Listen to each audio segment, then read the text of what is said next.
Cette pierre est la clé qui a permis de résoudre un mystère vieux de plusieurs milliers d'années. Il paraissait impossible de la déchiffrer jusqu'à ce qu'un homme consacre sa vie à décoder le message crypté.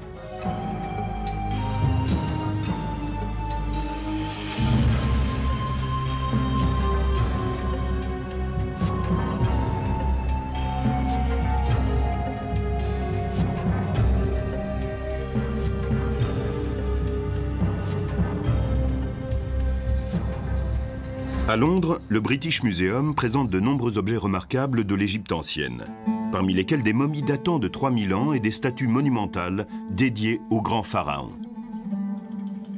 Mais il est un objet encore plus important que tout cela. À l'entrée des collections égyptiennes se trouve une grande table de pierre.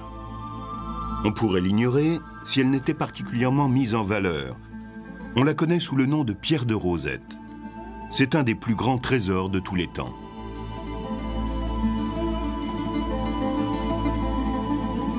Qu'est-ce que la pierre de Rosette et en quoi une simple pierre a-t-elle transformé notre connaissance du passé?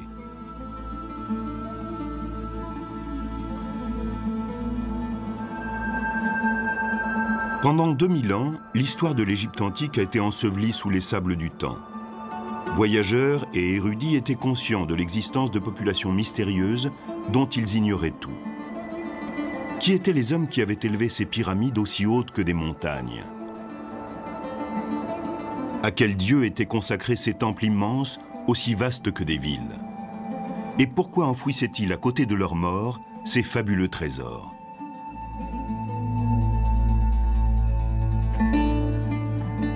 Les explorateurs de cet ancien monde découvrent un peu partout d'étranges représentations. Ce sont les Grecs qui ont nommé hiéroglyphes cette écriture mystique qui couvre les murs des temples, des édifices, des tombes, d'étranges animaux, de têtes humaines et de figures inconnues. Certaines images représentent des Égyptiens faisant des offrandes à des dieux à tête d'animaux. Sur les linceuls et sur les cercueils, on retrouve cette même écriture sacrée. Mais que disent ces étranges inscriptions? Les Égyptiens exerçaient-ils une médecine magique, une magie noire? Possédaient-ils de puissantes armes inconnues? Ces signes peuvent-ils apporter des réponses aux mystères de la Bible? Il fallait trouver une clé. On découvrait l'Égypte ancienne et on ne faisait qu'entrevoir la signification de ces tablettes énigmatiques.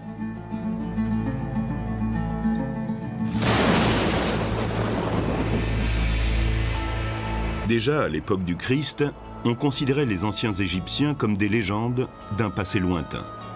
Les historiens ne pouvaient qu'imaginer ce que pouvait être cette puissante civilisation. Les siècles passèrent. L'Europe connut la Renaissance et l'Égypte demeurait dans le silence, attendant de renaître elle aussi. Celui qui va l'éveiller de son sommeil est un des hommes les plus puissants de tous les temps. Son intérêt pour la guerre se mêlait à une passion pour l'histoire. À la fin du XVIIIe siècle, les Français et les Britanniques se disputent la domination du monde. En 1798, Napoléon décide d'envahir l'Égypte. Le pays qui sera maître de ce carrefour entre l'Europe et l'Asie contrôlera le commerce et deviendra le plus puissant du monde.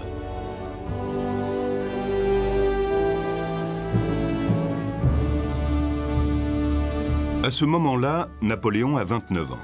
Il est devenu une légende dans l'armée française. Ses victoires en Italie sur les forces autrichiennes ont impressionné le reste de l'Europe. Son sens de l'histoire et de son destin personnel vont l'amener à considérer l'Égypte comme son prochain objectif.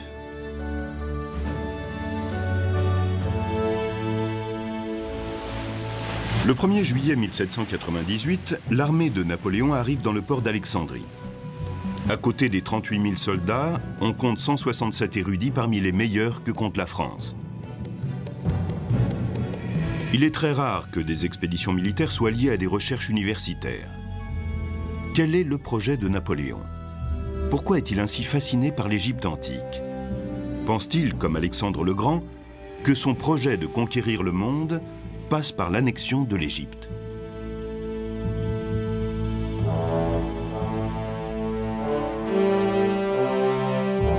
Napoléon, mégalomaniaque, voyait en l'Égypte plus qu'une simple pierre angulaire de son futur empire. Il en connaissait les légendes, l'ancienne puissance et l'histoire. C'était le pays des pharaons, dont les souverains étaient tenus pour des dieux par leurs sujets. Ils avaient régné pendant 2000 ans sur la plus grande civilisation du monde. Napoléon était bien décidé à percer leurs secrets. Comme Jules César, il pensait pouvoir gagner le cœur et l'esprit du peuple. Se voyait-il déjà le prochain pharaon? En tant que membre de l'Institut français d'égyptologie, Napoléon avait personnellement sélectionné les savants qui participaient à cette force expéditionnaire. Tandis que l'armée française remonte le Nil et écrase toute opposition sur son passage, les chercheurs se mettent immédiatement au travail et créent dans la ville du Caire un institut qui devient le quartier général de l'expédition scientifique. Ils sillonnent le pays, explorent les tombeaux, escaladent les monuments, étudient, font des esquisses et peignent tout ce qu'ils voient. Ils glanent des informations d'une richesse incroyable. Napoléon exige d'être informé en permanence. Il veut apprendre immédiatement les réponses qu'il pourrait trouver aux mystères qui l'intriguent. Tandis que les Français sont occupés à conquérir le pays et ses trésors, l'Angleterre ne reste pas inactive. La flotte britannique attaque. Elle détruit les bateaux français et commence un siège qui durera 2 ans.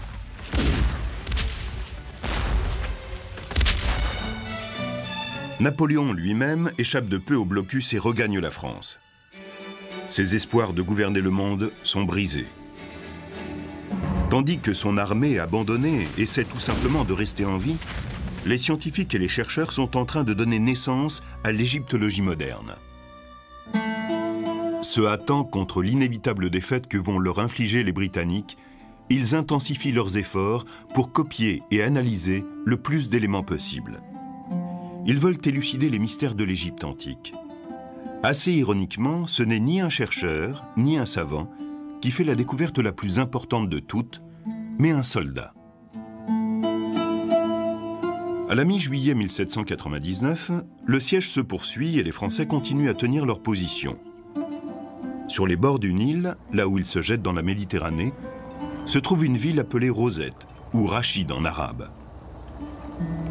Pour reconstruire le vieux fort arabe de la ville, des hommes, sous le commandement du lieutenant Pierre-François-Xavier Bouchard, commencent à s'attaquer aux murs. Il était courant à l'époque de prendre des matériaux dans les anciens temples pour construire de nouveaux édifices. Parmi les éléments de ces murs, ils trouvent une grande table de pierre que personne n'avait remarquée depuis les pharaons. C'est en démolissant un mur du fort que les soldats tombent sur la tablette. Immédiatement, ils remarquent sa particularité et devinent son intérêt potentiel. Les inscriptions sont gravées dans la pierre encore poussiéreuse selon 3 types d'écriture: grecque, égyptienne courante qu'on appelle démotique et hiéroglyphe. La pierre a été comme une découverte magique. Cela a été un coup de chance extraordinaire. Quelqu'un avec une certaine connaissance et une certaine curiosité ne pouvait que dire devant cette pierre « Waouh, qu'est-ce qu'on a trouvé ?» C'est sûrement important pour la compréhension des hiéroglyphes. Alors qu'un officier peu informé aurait pu penser « C'est juste une vieille pierre, prenez-la pour construire le fort ». On a souvent dit que c'était une chance que l'officier qui l'a trouvé ait été français et non pas britannique, car ils étaient peut-être un peu plus forts intellectuellement. La pierre de Rosette mesure 112 cm de hauteur pour 76 cm de largeur et environ 28 cm d'épaisseur. Elle pèse près de 75 kg. Le général français Jacques Menou donne l'ordre qu'on l'envoie à l'Institut du Caire pour y traduire l'inscription grecque. Que dit-elle? Le grec va-t-il permettre de traduire les hiéroglyphes? La découverte fait tout de suite sensation. Les chercheurs traduisent très vite le texte grec. Il s'agit d'un décret en l'honneur du pharaon grec Ptolémée V pour son premier anniversaire. En échange de services qu'il avait rendus à l'Égypte, des plaques semblables devaient être placées dans les temples dans tout le pays. On sait que les Grecs ont gouverné l'Égypte à partir de 300 avant Jésus-Christ jusqu'à quelques décennies avant la naissance du Christ. Comment cette tablette a-t-elle pu rester là pendant environ 2000 ans? D'autres existent-elles? Le contenu semble peu important jusqu'à ce qu'on arrive à la dernière ligne. Le décret est inscrit sur la pierre en caractères grecs, égyptiens sacrés et courants. Et les trois textes devraient dire la même chose. La nouvelle se répand très vite en Europe.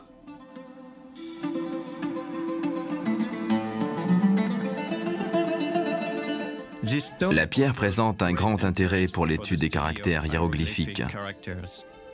Peut-être va-t-elle même nous donner enfin la clé. Courrier de l'Égypte, août 1799. La pierre de Rosette ne va pas rester longtemps aux mains des Français. L'étau des Britanniques se resserre et les Français sont forcés de se rendre. Mais un général parvient à cacher la pierre pour empêcher l'ennemi de s'en emparer. Cependant, au cours des négociations, les Britanniques la réclament. Pensent-ils que les hiéroglyphes pourraient leur révéler des secrets militaires? La pierre va-t-elle mettre un terme au long silence de l'Égypte antique?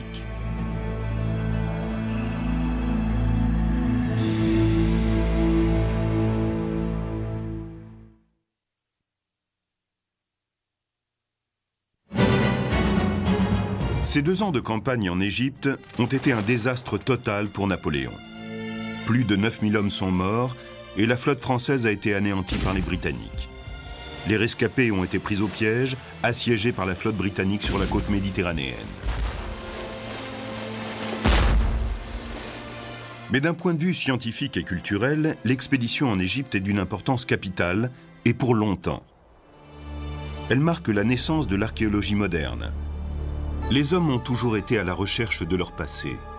Et avec la découverte de la pierre de Rosette, ils ont l'impression que les grands secrets de l'Égypte vont enfin leur être révélés. La porte va bientôt s'ouvrir sur ce paysage muet de magie et de mystère.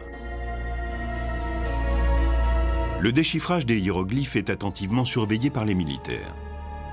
Les officiers français en Égypte sont très informés sur la puissance et la gloire des anciens Égyptiens. Et ils en ont sous les yeux la preuve irréfutable. Les pyramides et les temples ont de toute évidence été construits par une grande civilisation, déjà très avancée. Si la pierre de Rosette permet de comprendre sa langue, on pourra ressusciter la splendeur de l'Égypte antique. Et cela, grâce à la France. Quel temps faudra-t-il aux chercheurs français pour comprendre les inscriptions gravées dans la pierre et lire les hiéroglyphes? Parviendront-ils à casser le code avant la reddition? À l'Institut, sous le commandement des militaires, les chercheurs se hâtent de terminer le déchiffrage. La pierre comporte 3 textes, chacun dans une écriture différente. De bas en haut, il y a les hiéroglyphes, le démotique et le grec. La partie grecque indique que la tablette rapporte les mêmes informations dans chacune des langues. Mais bien sûr, personne n'est capable de parler ou de lire une langue égyptienne datant de 2000 ans. Les Français n'ont aucune idée de ce que représentent les inscriptions égyptiennes. S'agit-il de signes phonétiques, comme dans un alphabet, ou de pictogrammes, comme en chinois? Il faut partir de zéro, sans aucune clé.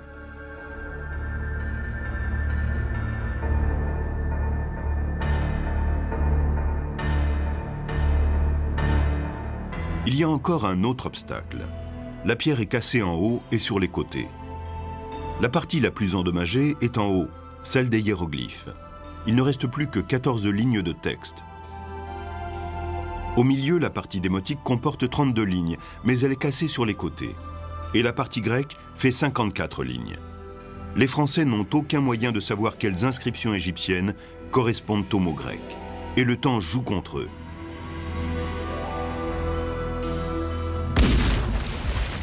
En août 1801, 2 ans après la découverte de la pierre de Rosette, l'Angleterre met fin au siège en attaquant les Français et en les forçant à abandonner l'Égypte.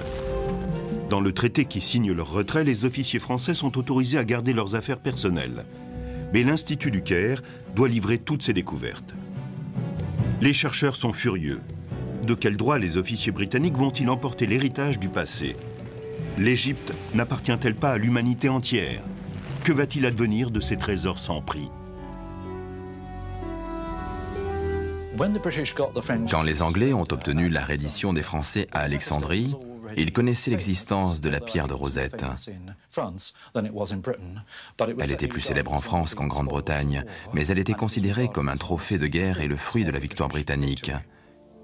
Les Français étaient très réticents et ne voulaient pas laisser partir la pierre et l'ont cachée, prétendant qu'ils ne l'avaient pas. Vous nous prenez nos collections, nos dessins, nos copies de hiéroglyphes. Mais qui vous en donnera la clé? Sans nous, ce matériau restera lettre morte. Ni vous, ni vos savants ne le comprennent. Nous détruirons ce qui nous appartient plus vite que les pyramides. Nous enfouirons tout cela dans le sable ou le jetterons à la mer. Vous rechercherez la notoriété, très bien. Vous pouvez compter sur la mémoire de l'histoire. Vous avez déjà brûlé la bibliothèque d'Alexandrie, un membre de l'Institut du Caire en 1801.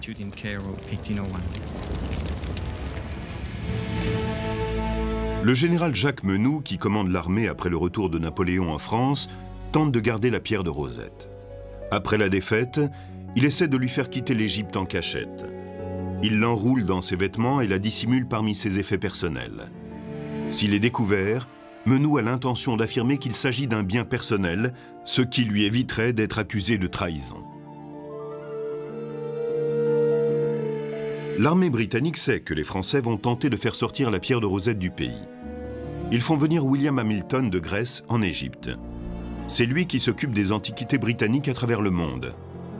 En Grèce, il a réussi à acquérir les frises de marbre du Parthénon d'Athènes. Les Britanniques savent qu'il ne quittera pas l'Égypte sans en rapporter de nouveaux trésors pour son roi. Hamilton et l'armée britannique soupçonnent fortement Menou de cacher la pierre. Il se présente chez lui à Alexandrie. Le général proteste violemment et affirme son droit de garder cette pierre, mais les officiers britanniques insistent. Sous la menace d'un pistolet, Menou ne résiste plus. Plutôt que de détruire la pierre, il reconnaît la puissance des Anglais et leur droit de remporter ce trophée de grande valeur. William Hamilton confirme l'authenticité de la pierre et l'armée anglaise en prend possession.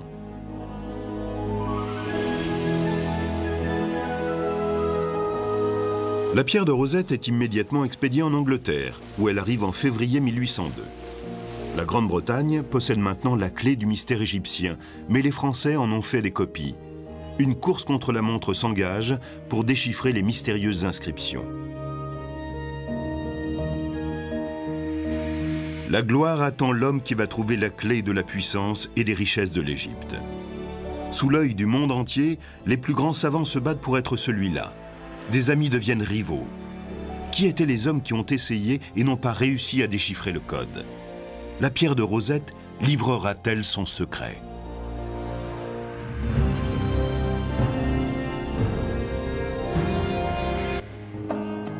Tandis que l'Égypte antique est redécouverte par les Français et les Anglais, d'autres événements importants se déroulent dans le reste du monde.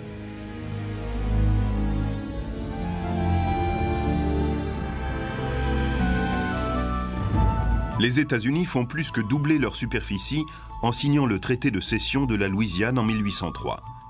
Les capitaines Lewis et Clark vont bientôt conduire une expédition de 2 ans à travers ce pays qui ne figure encore sur aucune carte. Thomas Elgin captive l'imagination du public en s'emparant des sculptures du Parthénon et en les ramenant par bateau jusqu'en Angleterre. En Chine, après 4000 ans de domination, l'ère des dynasties va s'éteindre avec la fin de la dynastie mandchoue. Au début du XIXe siècle, les récits sur les parties du monde nouvellement explorées stupéfient l'Europe et l'Amérique. Aucune découverte ne paraît incroyable. Tout semble possible. Quand arrivent les nouvelles rapportant la richesse des merveilles d'Égypte, la fascination pour tout ce qui est égyptien est à son comble. On sentait que les hiéroglyphes contenaient des secrets sur les dieux, l'univers, l'astronomie, des choses ignorées des gens ordinaires. Dès le début, il y a eu une curiosité, parce que les choses étaient tellement flagrantes et imagées, et surtout, elles étaient associées au temple, à la religion. On avait le sentiment que les hiéroglyphes devaient renfermer des mystères, qu'ils n'étaient pas une simple écriture, qu'on était devant une civilisation qui, si on en perçait le mystère, nous dirait des choses auxquelles personne n'avait jamais pensé. À présent, l'attention se porte sur le déchiffrage de la pierre de Rosette qui détient la clé de la langue égyptienne. Dès son arrivée à Londres, en 1802, des copies des inscriptions commencent à se répandre dans toutes les universités d'Europe.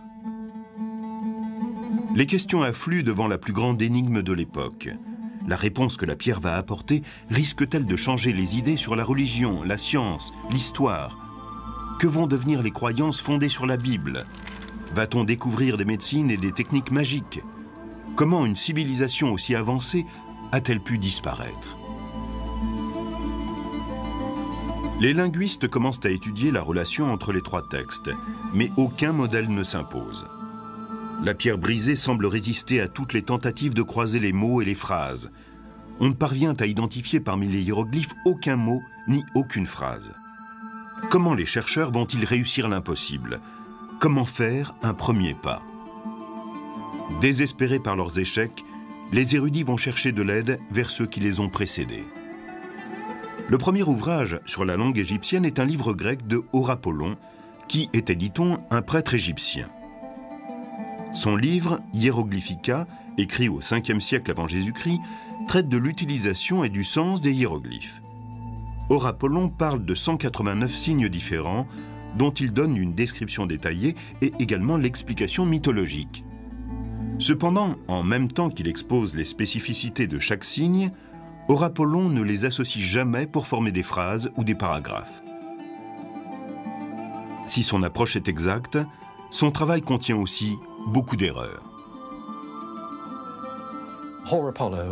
Horapollon nous dit des choses vraies, mais en déduit des inexactitudes. Il centre son travail sur les hiéroglyphes égyptiens. Le mot qui signifie mère montre un vautour, nous dit-il, ce qui est juste.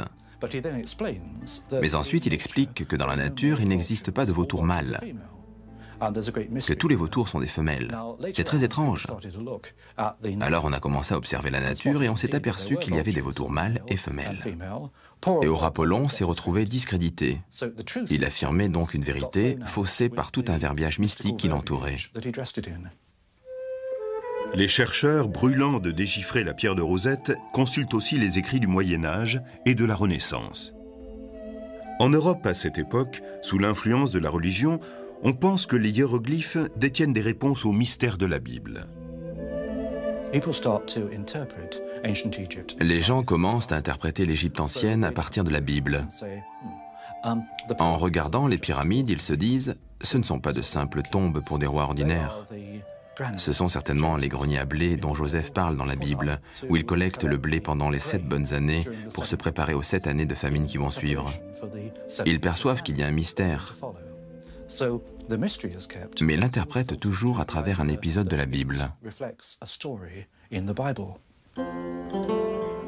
Les chercheurs revisitent aussi le travail d'un professeur de mathématiques allemand, Athanasius Kircher. Au milieu du XVIIe siècle, il était considéré comme l'autorité en matière de hiéroglyphes. Pour lui, comme pour Horapollon, chaque hiéroglyphe représente une idée ou un concept. Mais contrairement à l'érudit grec, il va les combiner en mots et en phrases. Mais Kircher s'adonne à des traductions imaginaires. Son décryptage très fantaisiste amène même le pape à croire qu'il serait capable de lire la langue égyptienne. Un siècle plus tard, quand Napoléon débarque en Égypte, les études de Kircher sont encore tenues pour très sérieuses. Les premiers chercheurs qui tentent de déchiffrer la pierre de Rosette se rendent compte que, par le passé, on considérait les hiéroglyphes comme des pictogrammes semblables aux caractères des écritures orientales, chacun représentant un mot ou une idée. Or, il est nécessaire d'abandonner cette théorie pour accéder au secret de la pierre de Rosette. En 1802, Sylvestre de Sacy, en France, et Johann Åkerblad, en Suède, sont les premiers à rejeter ces vieilles croyances et à tenter une nouvelle approche. Ils ont observé les hiéroglyphes égyptiens et ils se sont dit que d'autres civilisations écrivaient de façon parfaitement normale. Alors, pourquoi fallait-il que les Égyptiens soient différents? Ils ont examiné d'autres documents, pas uniquement les inscriptions sur les temples ou les obélisques, mais les papyrus par exemple. Et ils ont dit « Regardez, les Égyptiens écrivaient chaque jour des lettres parfaitement banales. Après tout, leur système d'écriture est peut-être parfaitement rationnel. » De Sacy et Akerblad posent une hypothèse. Le démotique utiliserait le système d'écriture occidental. Ils prennent un certain nombre de mots grecs récurrents, parmi lesquels les pronoms « il » et « son », et le mot « grec ». Puis ils cherchent dans le texte démotique des mots qui se répètent à certains endroits précis. Enfin, ils vérifient les correspondances entre l'apparition de ces mots en grec et en démotique. Ces pionniers ont commencé à montrer que le texte n'était pas uniquement symbolique, que certains signes correspondaient à des lettres séparées. Il devenait impossible de regarder ces inscriptions comme un texte ésotérique. Malgré ses premiers pas prometteurs dans la traduction du texte démotique, De Sacy et Akerblad abandonnent sans avoir réussi à trouver le code des hiéroglyphes. 3 ans après la découverte de la pierre de Rosette, il semble bien que l'entreprise est plus complexe qu'on ne l'avait cru au départ. Les plus grands esprits d'Europe commencent à penser que les mystères de l'Égypte ne seront jamais percés.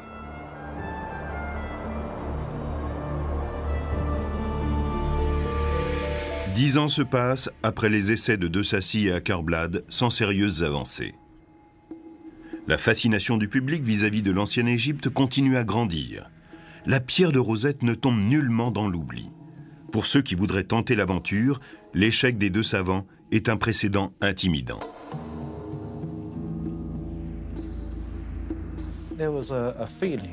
Ceux qui voulaient déchiffrer la pierre sentaient que si l'enjeu était important, le risque l'était aussi. On pouvait finir couvert de gloire ou bien aussi complètement fou. Les chercheurs sont prudents par tempérament.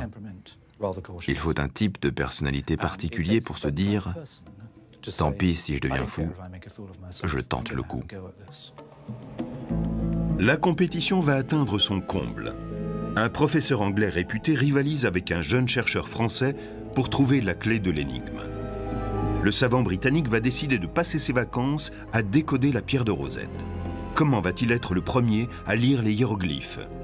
Nous allons découvrir la légende qui entoure une prédiction selon laquelle un petit provincial sera celui qui jettera la lumière sur le passé.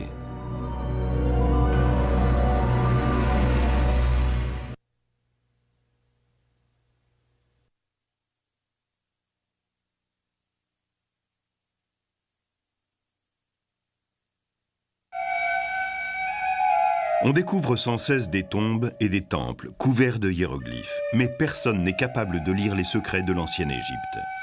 Cette langue magique semble destinée à rester ignorée à jamais. On va fêter le 15e anniversaire de la découverte de la pierre de Rosette, mais le déchiffrage n'a pas avancé. Les échecs semblent avoir conduit les chercheurs à renoncer. Pourtant, 2 hommes vont bientôt faire un grand pas en avant, et chacun affirmera être le premier.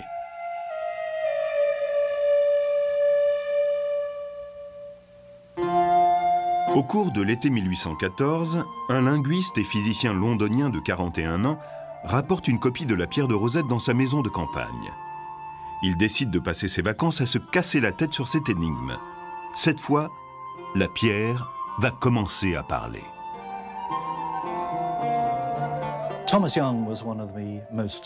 Thomas Young était un des hommes les plus remarquables que l'Angleterre ait jamais produit. La liste de ses succès est proprement stupéfiante.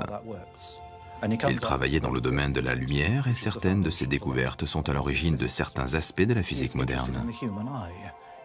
Il s'est intéressé à l'œil humain, à la façon dont on perçoit les couleurs.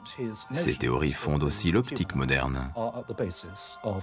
Cet homme était sans doute celui qui a résolu le plus grand nombre d'énigmes qu'ait connu l'Angleterre.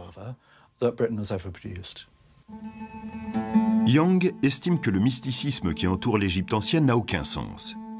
Il ne pense pas découvrir les secrets de l'univers. Ce qui l'attire dans la pierre de Rosette, c'est ce problème non résolu qu'il veut tenter de déchiffrer.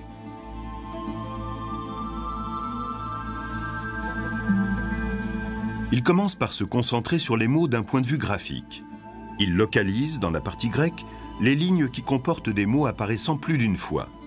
Ensuite, il tente de trouver, dans le texte démotique, les passages où des groupes de symboles se répètent le même nombre de fois. Avec ce système, Young parvient à identifier 86 traductions démotiques, parmi lesquelles les mots roi, Ptolémée et Égypte. Ce premier succès l'incite à poursuivre ses efforts, là où De Sacy et Åkerblad se sont arrêtés. Il est depuis longtemps fasciné par les hiéroglyphes, surmontés d'ovales appelés cartouches, qui semblent placés à des endroits stratégiques dans les temples, les tombes et tout autour.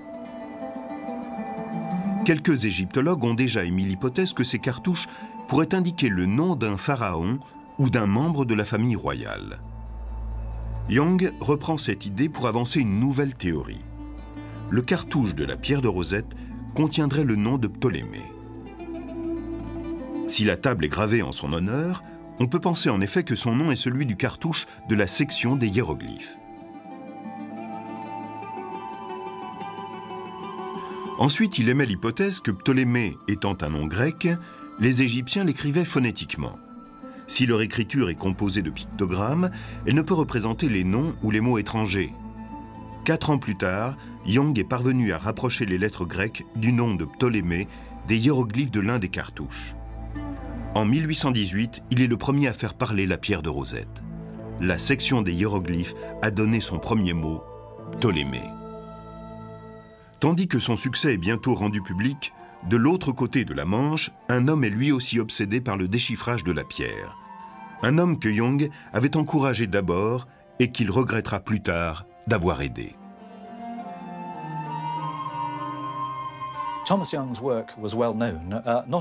Le travail de Thomas Young était bien connu, pas seulement en Angleterre, mais aussi dans d'autres pays.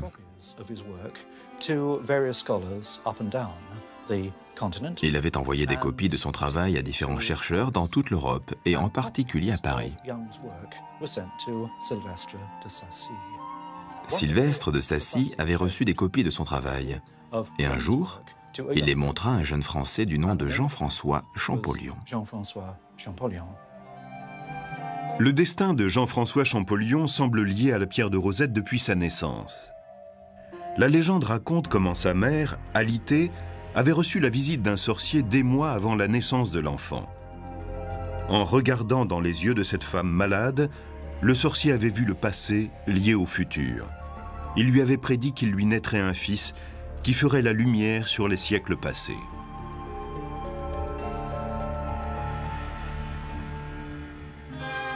Champollion est né en 1790 à Figeac, dans la famille d'un libraire. À 11 ans, alors qu'il suit l'école à Grenoble, les récits de l'expédition de Napoléon en Égypte captivent son imagination comme celle de tous les petits Français. Jacques-Joseph, le frère aîné du petit Jean-François, lui lit des articles sur la splendeur et les mystères de l'Égypte. Quand le jeune Champollion reçoit d'un cousin qui fait partie de l'expédition une copie de la pierre de Rosette, il se passionne pour elle. Il a maintenant un but, lire les hiéroglyphes, ce qui veut dire bien entendu déchiffrer la pierre. Durant toutes ses études, il n'a que ça en tête. Les langues deviennent pour lui une obsession qui le consume. Il se concentre sur les langues orientales et moyen-orientales, et en particulier le copte, une langue parlée par les chrétiens d'Égypte et écrite en caractères grecs.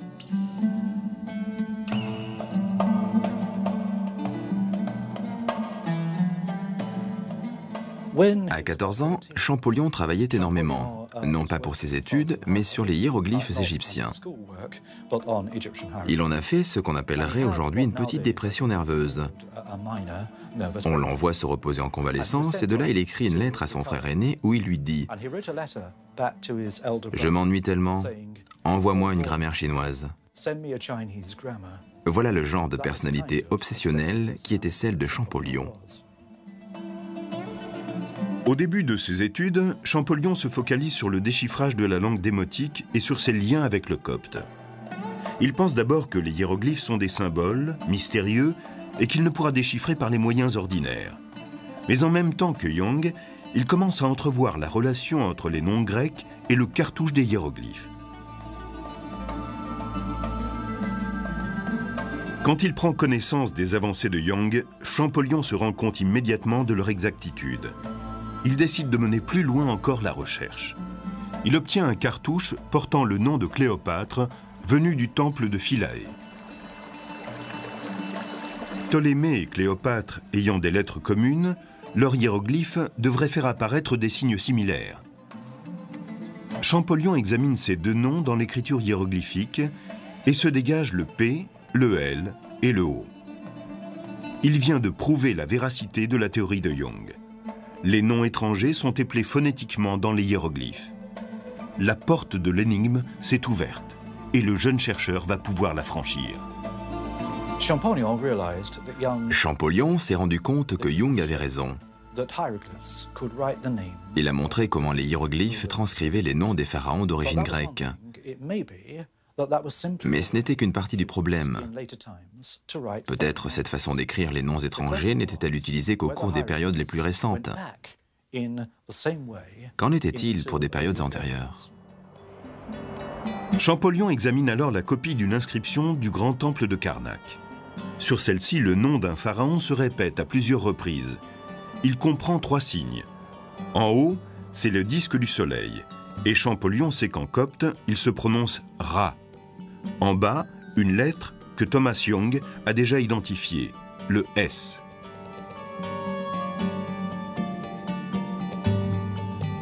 Le S est doublé.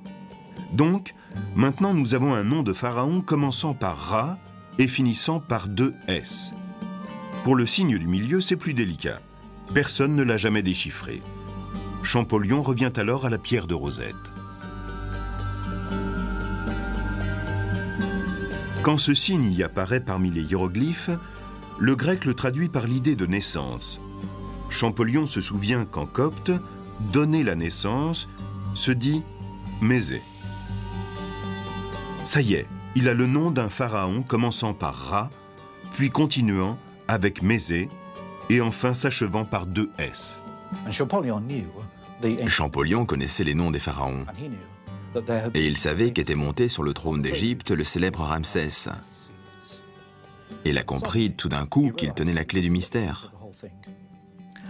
Sa connaissance du copte, les travaux de Thomas Young et son immense savoir sur l'Égypte antique lui avaient permis de faire cette découverte capitale. Je pense qu'à ce moment-là, il s'est dit « Je tiens l'affaire, je l'ai ». Young réagit de façon ambiguë. S'il est heureux de voir quelqu'un faire avancer ses recherches, il est en même temps furieux du manque de reconnaissance de Champollion. Et si le travail du jeune chercheur est remarquable, celui de Young, lui, est publié. Quand enfin les résultats de Champollion sont publiés, il devient la coqueluche du tout Paris. La France entière célèbre le Français qui a le premier déchiffré les hiéroglyphes, même si cette affirmation est controversée. Quant à lui, il poursuit son formidable travail avec une ténacité et une rapidité étonnantes. Il décide d'établir une liste complète de tous les pharaons avec les dates de leur règne. En 1824, Champollion constitue un alphabet hiéroglyphique formé de 23 signes. Pour cela, il utilise des copies d'inscriptions qu'on lui rapporte d'Égypte. Que se serait-il passé s'il avait fait le voyage en Égypte et observé les hiéroglyphes sur place? Aurait-il pu aussi bien les faire parler? Que lui aurait-il dit?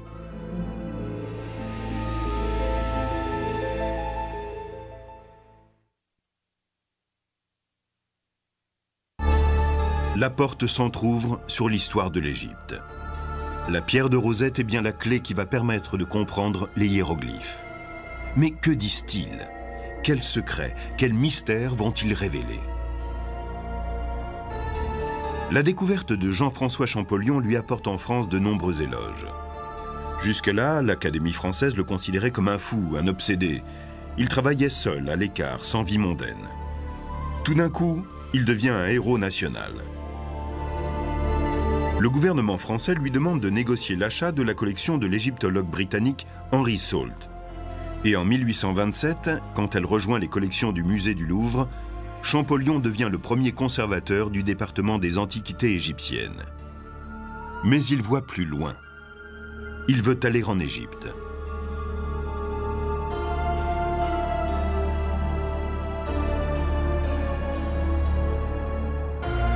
En 1828, avec l'aide du musée italien de Turin, il organise une expédition sur le Nil.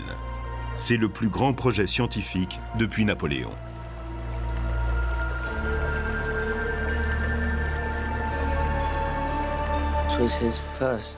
C'est la première fois qu'il se retrouve face à des documents égyptiens. C'est une confrontation stupéfiante. Il court dans tous les sens, il déchiffre des cartouches. Son obsession à l'époque était de dater les monuments et d'établir la chronologie des pharaons. L'étude de l'histoire égyptienne n'avait pas de véritable base de travail qui aurait pu servir pour étudier les monuments. Le voyage de Champollion permet d'établir sans doute possible l'efficacité de sa méthode. Il peut lire les hiéroglyphes qui ornent les murs des temples. Son travail est maintenant reconnu. Il a fondé seul l'égyptologie. Ce vaste pays a quitté le silence où il était plongé et nous parle depuis son glorieux passé.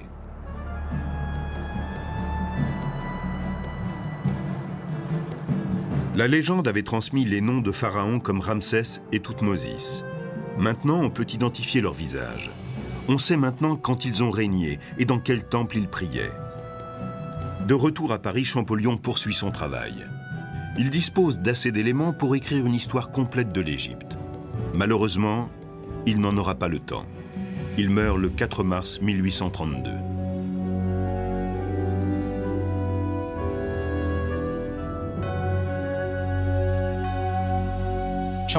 Champollion n'a jamais douté de ses capacités, ni de son succès.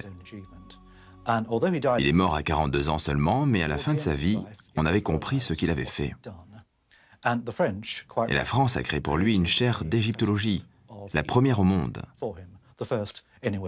Il est mort en sachant que ses efforts étaient reconnus. Mais une grande partie de son travail restait à l'état de notes. Alors, son frère aîné les a rassemblés et publiés en sa mémoire. Champollion s'était concentré sur l'histoire des pharaons. D'autres chercheurs commencent à utiliser les outils qu'il a forgés pour étudier les écritures démotiques et hiéroglyphiques. Les inscriptions sur les murs et sur les papyrus sont innombrables. Peu à peu, va remonter à la surface l'histoire politique, sociale, économique de l'Égypte ancienne. Mais ce sont les écrits de la vie quotidienne qui vont permettre d'en apprendre davantage sur nous-mêmes.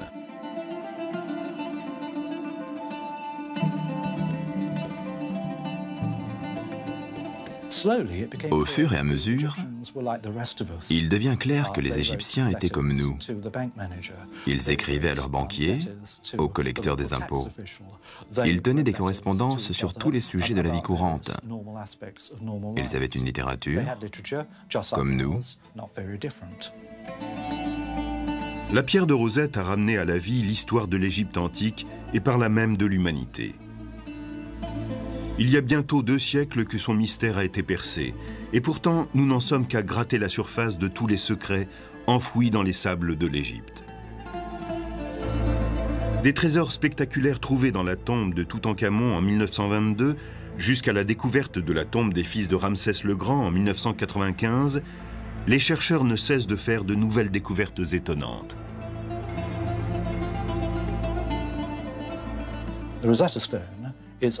La pierre de Rosette marque un point de rupture avec la période où tout ce que nous savions sur nos origines venait de la Bible ou des écrits grecs et romains. À partir de sa découverte, nous avons pu étudier l'histoire ancienne et l'écouter nous parler. Elle a commencé à nous dire d'où nous venons, d'où viennent nos idées, quelles sont nos racines.